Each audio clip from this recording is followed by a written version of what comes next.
एम्माउसाच्या वाटेर जेजूची वळख धरलेल्या शिसांनी आपलो पुनर्जीवन जेजूक भेटलो अनुभव सांगून सुरू केलो. पण दुबावाचो दबाव जेजूच्या शिसांतही जब्बर जाल्लो. दोन पावटी शिसांच्या दुबावा उदेशी सुवार्ता उलयता.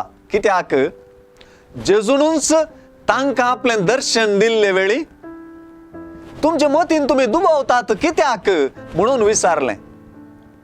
उपरांत सुवार्तेगारी जेजूचे शिस संतोषान भरलेले आनी विस्मित जाल्ले सत मानूंक त्यांनी की दुबावताले म्हणून सांगता. जेजून तांचो दुबाव पयस करूंक विंचरली वाट तीच एम्माउसाच्या वाटेर भेटलेल्या शिसांक वापारलेली. तांचे मुखारच मास्टले कुडको ताणें केलो मात्र नाही, देवाच्या उतराचो उगडास तांकां करून दिलो आनी ते समजूंक तांची मत उजवाडायली.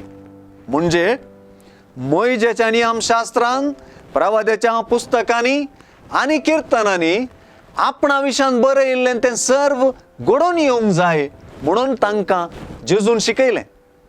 अशें आपणा विशीं कितें पवित्र पुस्तकांत बरयलां तें आपणे कश्ट सोसून तिसऱ्या दिसा पुनर्जीवन जावंक आसा म्हणले विशीं तांकां समजयलें.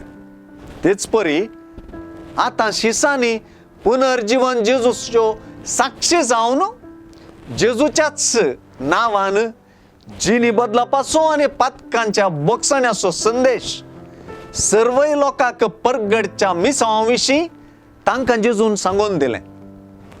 निराशी आनी दुबावी शिस आतां जेजूक भेटून संतोष भरीत आनी जेजूचे संदेश प्रसारक जावन आनी ताच्यो साक्षी जावन रुपीत जातात म्हणलें. देवाच्या उतराक जेजून तांची मत उजवाडायिल्ल्याचो उपकार पुनर्जीवन जेजू आमकांय करूं होसो उपकार.